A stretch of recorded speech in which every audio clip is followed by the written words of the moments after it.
welcome to the studio. Thank you for joining us on a Friday night. Are Labour nicking your policies? Well, they're listening to us. They're copying our policies to a degree. I've been urging this government since last autumn when I had a steel debate in Westminster Hall. I said, don't let these blast furnaces close. I called for nationalisation, as has Lee Anderson and Nigel, for many weeks. We started this 6 years ago as the Brexit Party. So Nigel and I were in Scunthorpe on Tuesday calling for this. We forced Labour to this position. But here's the point, Chris. Actually, they're only going a halfway house. They're saying they're not going to let them close, but why are they bottling it? Why are they being cowardly and saying... Because they're waiting for a private equity company to buy it? Because they don't want to give us the credit. What they should do is remove the uncertainty to 3,000 plus families in North Lincolnshire. I mean, they're supposed to understand the working class. There is fear and terror amongst all of those workers.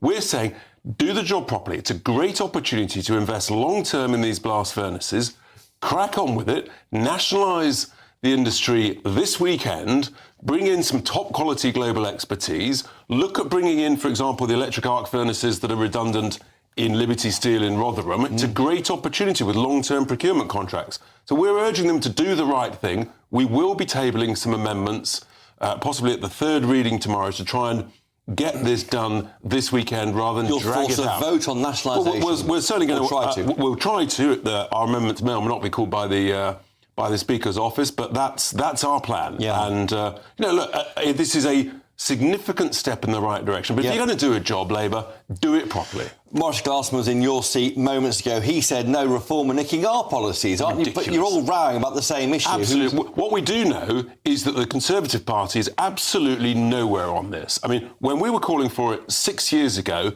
in April 19, I think I was in Scunthorpe at a press conference calling to retain it in public ownership, not sell it to the Chinese. I was there, actually. I think, we've been right all along on this. It's a great opportunity, long-term thinking. Get that, but isn't caution a watchword? There's a plant here losing reportedly £700,000 a day. The Treasury knows money's tight. We've got problems with tariffs. You can't just pile in. It's got nothing to do with the tariffs. I'll tell you why it is. First of all, I don't believe the Jingye numbers. They claimed £76 million worth of interest on their internal shareholder loans. That's the first point. That's the Chinese owners. That's the Chinese owners. But no, the reality is that you've got, because of net stupid zero imposed by the Tories, we've got the highest energy prices. Then you've got carbon tariffs that we don't need. Scrap all of that nonsense and you can have a viable, thriving steel industry, growing, selling to British producers. Oh, and by the way, isn't it a bit embarrassing for Labour? Because they prevented the coking coal mine, in Cumbria last November. So we're now importing coking coal from Japan. How ridiculous. We could create hundreds of jobs and more wealth, so they should reassess that and let that might change. And if you are in government, and you could be in government, you could be the Chancellor or have a senior role in government, you'll be facing with the same spreadsheet Rachel Reeves is facing. The plant here, they say losing 700,000 a day. It's not economically viable, they say. If the Chinese can't make it viable, how can we? Because they haven't done the job properly. They haven't had the best global expertise. I've been speaking to some of the best steel managers in the world in the last fortnight. I know how to do it. We could make it viable. Long-term contracts on the input materials, long-term contracts into the public sector, the defence sector, and others in terms of sales. The government can forecast that 10, 20 years out. That's how you make it a sensible, viable, cash-positive business. That guarantee might pull in long-term private equity investors too. Well, that's why they're holding the option open for the private equity world, they want too bigger returns. It's more likely to be suitable for long-term pension fund money. That's the reality. This is what we understand.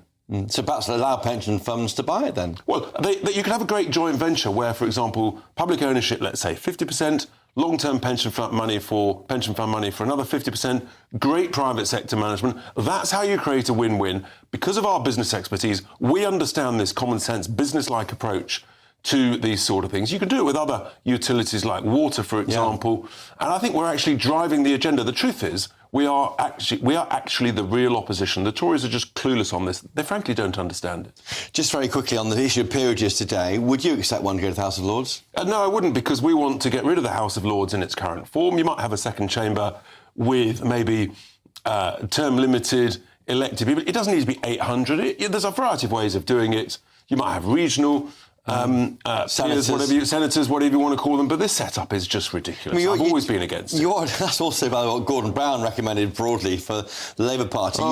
These two main parties, all talk, no action. But aren't you like the Liberal Democrats? And let me finish for you before you jump down my throat. Goodness aren't you me. the same as the Lib Dems? Because you're saying one thing to one group and one thing to the other. You're a low-tax party, but you're imposing tax on net zero companies. You want to get rid of the House of Lords. You want to nationalise British Steel. You're going around the market where the votes are and picking them rather than believing in something. Most importantly, I look a lot better in a wetsuit than Ed David does. But, no, look, at the end of the day, the Lib Dems, they're all over the place. I mean, they really are. All they're trying to do is just bash Donald Trump. We know what we're doing. We've got the right business attitude, and Labour are now having to adopt and copy Reform's position. They need to get on with it. Richard.